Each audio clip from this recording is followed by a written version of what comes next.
This video has the potential to change the way you think about sound and the notes that you play and the pieces that you play or the improvisations that you play. And it's something called scale degrees, but it has to do with, in a given, key or whatever, this would be the tonic of key C. What's the relationship of the tonic tonally in terms of what it wants to do from this to the second, third, fourth, fifth, sixth, seventh, and eighth? What do each one of those notes seem to want to do, and where do they want to go, and what is their relationship to that tonic? Well, before I go over the names of these and what they want to do typically, I want to explain it in this way. Suppose that you live, in a neighborhood, in a house.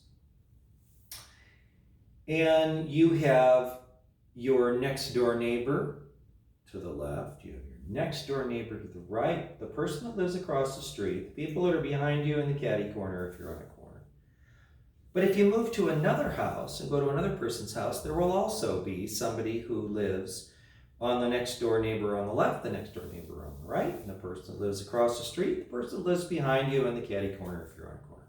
So the relationship of across the street, lives behind me, whatever, it doesn't matter which house you're in an urban area, those roles are going to be fulfilled, but they're different families, different people.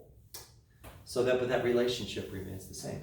And it's the same when we talk about scale degrees. Now let's go over what the names of these are in music theory and what each note wants to do. What is the relationship of one note to this tonic?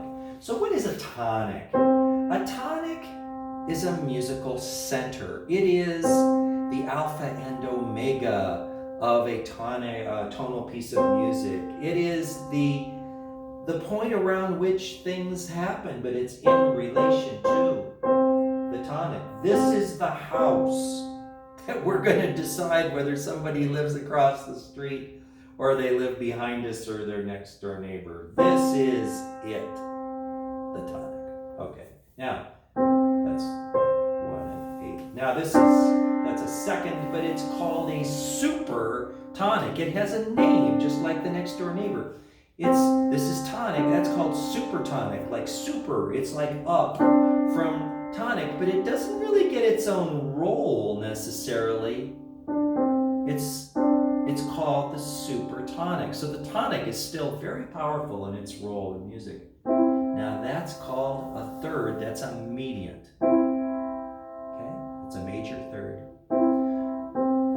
That's very kind of pleasant. It's stable, but what would it be mediant to? Mediant's halfway, right? It's halfway to the fifth or the dominant. We'll get into that in a second, but it's kind of like halfway. Okay, so that's the mediant, that's a third. And there is subdominant.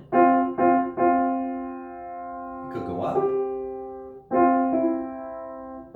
Subdominant.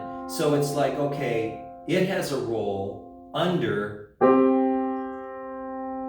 dominant. A powerful tonal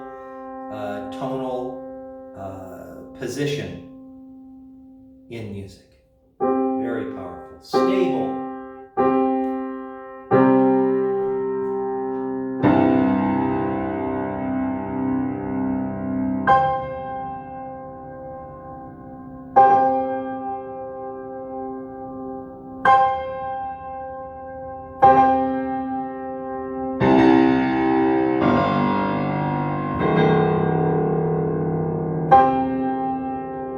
Centered, stable.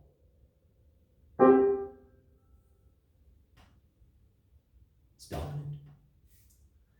And then we go, that's a sixth. That's called a sub-mediant. Well, that was the mediant the third. then they'll call that kind of like the mediant, but a little weaker. And then the 7th, it's called a leading tone. A leading tone. Because it wants to lead up. Many a piece does all kinds of things, but then finally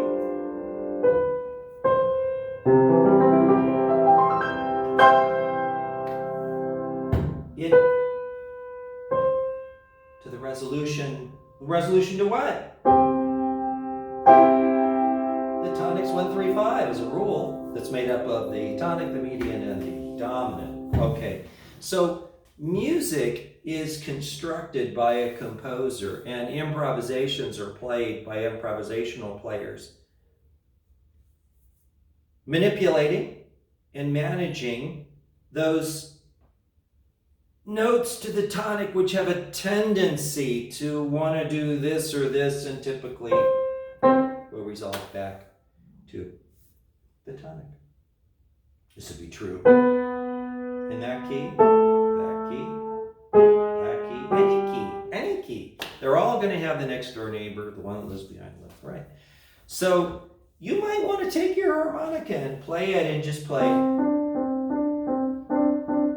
know, and just to try to understand. Now, why am I on piano? Because it's a great way to study musical intervals, because I can hit them both at the same time. That's kind of hard to do on a harmonica when you consider that, you know, you'd have that's a blow and that's a draw. You know, you can use a B with the slide in, but then you're not gonna get that D. You have D sharp, of course.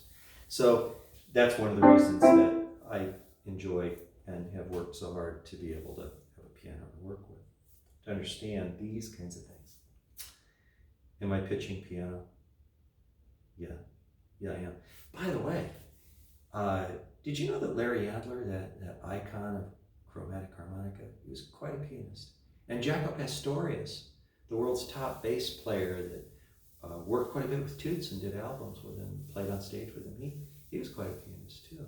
It's very common for people who enjoy chromatic harmonica to also study the piano, because of course you can hit, you know, many different notes at the same time, and approach music in a different way. It does not have the ability to have a note that goes on forever. Well, not forever, but a chromatic harmonica lasts longer. This is 137 years old. Listen to the sustain.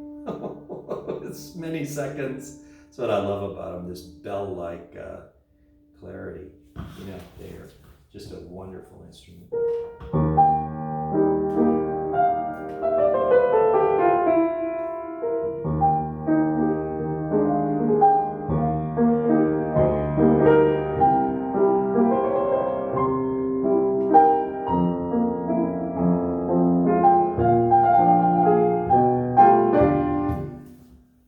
Piano offers you a lot.